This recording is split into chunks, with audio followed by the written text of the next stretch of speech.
Hi, this is Stephen Sashin of InvisibleShoe.com, and on this video we're going to take the pattern that you made from the last video and put that on the sole material to make your huaraches.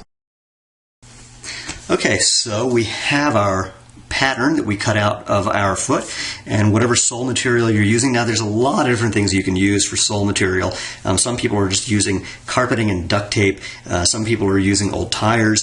This is some material from Vibram or Vibram, depending on how you like to pronounce it. There's lots of online arguments about that. This is the 4mm cherry material. This is the side that goes against the ground, and it's got just a nice little pattern that gives you some great traction. And on the other side, it looks like it's patterned, but it's actually not. This is just coloration. It's smooth enough to feel really comfortable with just enough ridging to hold your foot in place so that it doesn't slip. It's really great material. It's what we use for our invisible shoe kits and our custom invisible shoes. All you're going to do is pretty obvious. You're going to lay the pattern on the material and trace it out with a pencil. I use an old pencil that has a sort of dull point. If you have a pointy point, it's going to break off anyway. If you've only made one tracing of your foot, you're going to trace the first one and then flip it over to trace your other foot. I have on more than one occasion made tracings of my same foot twice. So it's pretty straightforward. I just line it up so that there's just a little bit of extra room on each side. Hold it in place and just trace around.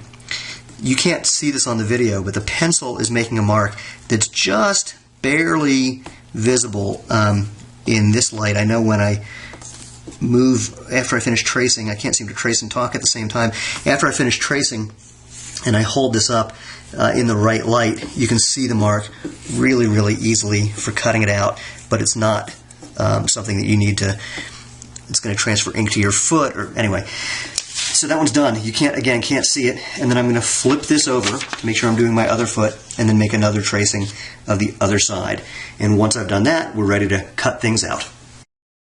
Alright, once you've finished tracing the pattern on the sole material, you're ready to cut it out. You can use pretty much any good pair of scissors. And when you cut the material, I found that for some reason using a right-handed pair of scissors, it's easier to cut in a counterclockwise direction than clockwise. It's also easier to see the line. That way you can stay just on the outside of the line as you go around. And you want to use just the back part of the scissors and make little cuts, because you just don't have enough leverage when you get towards the front part of the scissors. So all you're going to do is just work your way slowly around the line until you cut out the entire sole.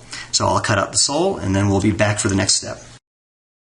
Okay, once you've taken your pattern, transfer it to the sole, and cut out the sole, you have to transfer those 3 marks for where the holes are going to go for the lacing. And one way of doing that is actually just putting your foot on the sole and placing the marks directly on here. The other is using the tracing. You can just poke a hole in that front one. Now you'll see I actually made this particular pattern much larger than the tracing, just so that you could see what's going on.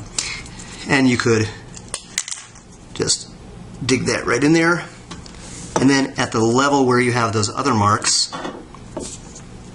just make a mark here and a mark here. Again, you can't see those marks very well on the video, if at all, but they're visible enough for our purposes. And our purposes are to cut the holes. Now, I'm going to use a leather punch. Looks like this. Many people have these in their craft kits, if you've ever done any leather work. And the idea is that you want to use a punch the size of which is just barely smaller than the lacing material you're going to use.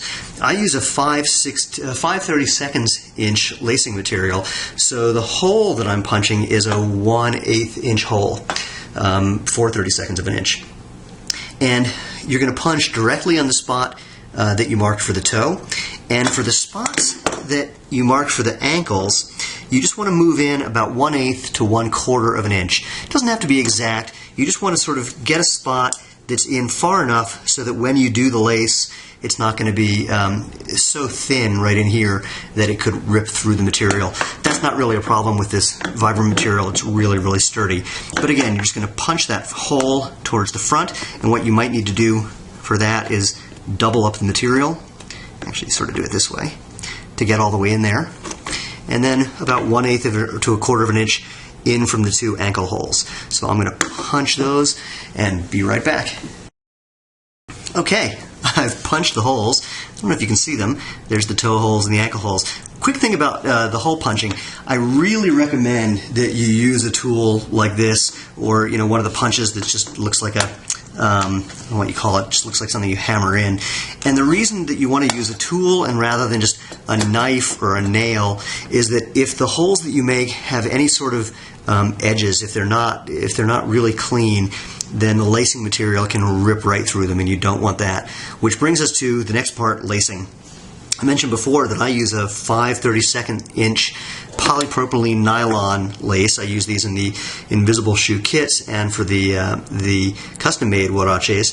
And I use it for a couple of reasons. One is it's really soft, it's really strong, it's really durable, it's water resistant, and it has all these really cool colors. So the next thing we're going to do is show how to prepare the shoes to be laced. And this is about a 6-foot piece of nylon that I use here. That's about what most people need. If you have really small feet, you're going to end up using less, but I recommend cutting about a 6-foot length, and you can, again, always cut down.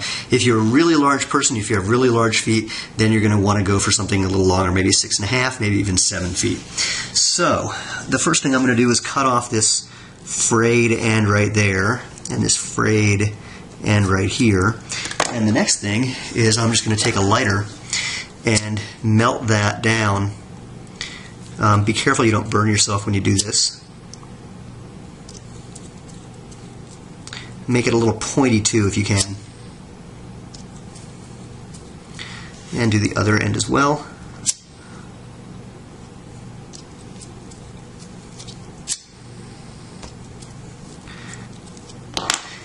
And feed one end through that first hole. It's a combination of pushing and getting the material around it. And give yourself a bunch of room to tie the knot that you're going to have at the bottom of the huarache. Now, a lot of people ask, oh, aren't you going to notice that knot when you're running? Aren't you going to feel that? And the answer is no, not at all. Aside from the fact that you're placing it right between your toes, it ends up being pretty flat, so you just don't notice it. And the knot that I tie is just a simple figure 8 knot. So I don't know if you'll be able to see this really well, but it goes over and under and then back through that hole. And then tighten it and flatten it out a little bit. Tighten it again, and again melt that down so that it stays put. Again, be careful that you don't burn yourself.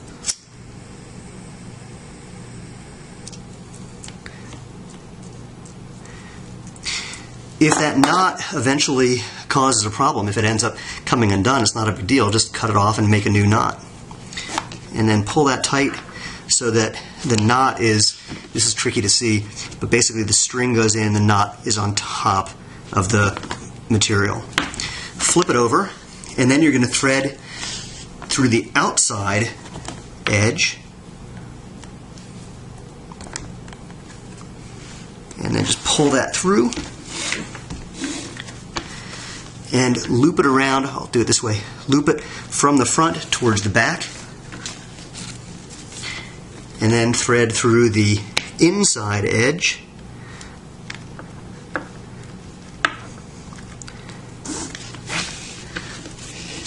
And similarly, you're going to just make a little loop, and you've got huaraches that are ready to be tied onto your foot and almost ready for you to go out and run. So the next video will show you the different ways of tying to get you out and running in your closest thing to bare feet you can possibly have.